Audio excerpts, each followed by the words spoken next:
நம்முடைய ஊதியம், சமூக பாதுகாப்பு, தொழில் உறவுகள், பணிசார் பாதுகாப்பு எல்லாம் ஏராளமான மாற்றங்களை அவர்கள் செய்திருக்கிறார்கள். நாடாளுமன்றத்திலே கூட ஒரு நாடாளுமன்றத்தை ஆண்டுக்கு எத்தனை நாள் கூட்டுவது என்பது கூட மிகப்பெரிய கேள்வியாக மாறியிருக்கிறது. நாடாளுமன்றம் குறைந்தபட்சம் 30 நாள் 100 நாட்கள் கூடுவதில்லை. நாடாளுமன்றத்தை விவாதிக்கப்படுவதும் இல்லை. பிரதான தொழிற்சங்கங்களை அழைத்து பேசுவதும் இல்லை. தன்னிச்சையாக அவர்கள் நிறைவேற்றிக் கொண்டே இருக்கிறார்கள். அந்த அடிப்படையிலே நடந்து கொண்டிருக்கிறார்கள். ஏற்கனவே நாம் நடத்திய தலைவர்கள் குறிப்பிட்டது போல நாம் நடத்திய அகில இந்திய போராட்டங்கள் புறந்தள்ளப்பட்டுவிட்டது.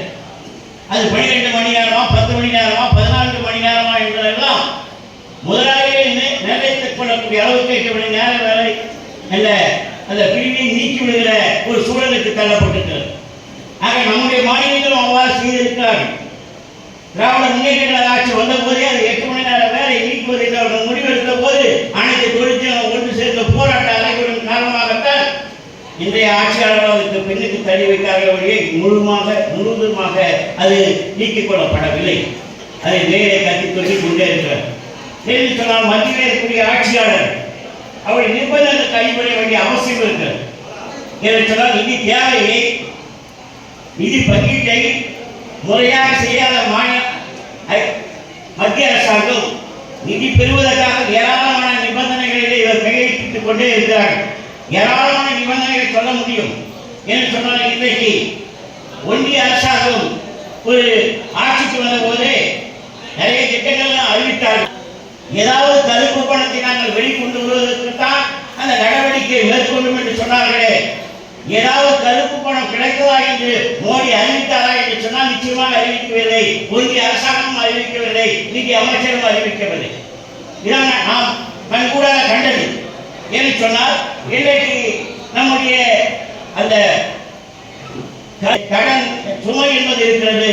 அதற்கு வேறு தீர்வு காண வேண்டும் என்பதற்காக இன்றைக்கு அவர்கள் சொல்லுகிற திட்டம் பணமயமாக்க திட்டம். இன்னைக்கு பணமயமாக்கல் என்று சொன்னால் எதை விற்பது என்பதுதான் யோசித்துக் கொண்டே இருக்கிறார்கள். நாம் ஒப்பந்தம் நாம் அழைக்கப்படுவது.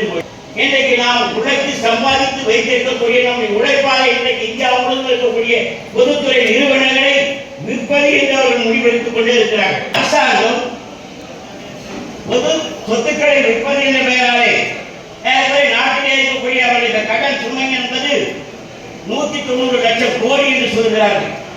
190 லட்சம் கோடி கடனை அடைப்பதற்காக இவர்கள் இன்றைக்கு நம்ம மிகப்பெரிய நிறுவனமாக இருக்கக்கூடிய கடலூர் மாவட்டத்தில் இருக்கக்கூடிய NLC நிறுவனம் ஆண்டுக்கு ஏறக்குறைய 2300 கோடி ரூபாய் லாபம் ஈட்டுகிற மிகப்பெரிய நிறுவனம். அதனுடைய NLC பங்குகளை 15% விற்பது என்று மத்திய அரசாங்கம் திட்டமிட்டது. ஆக இந்த திட்டமிடல் என்பதனால் பொதுத்துறை என்பதின் சொத்துக்கள் விற்கப்படுவதனால் எத்தனை ஊழியருக்கு வேலை இழப்பு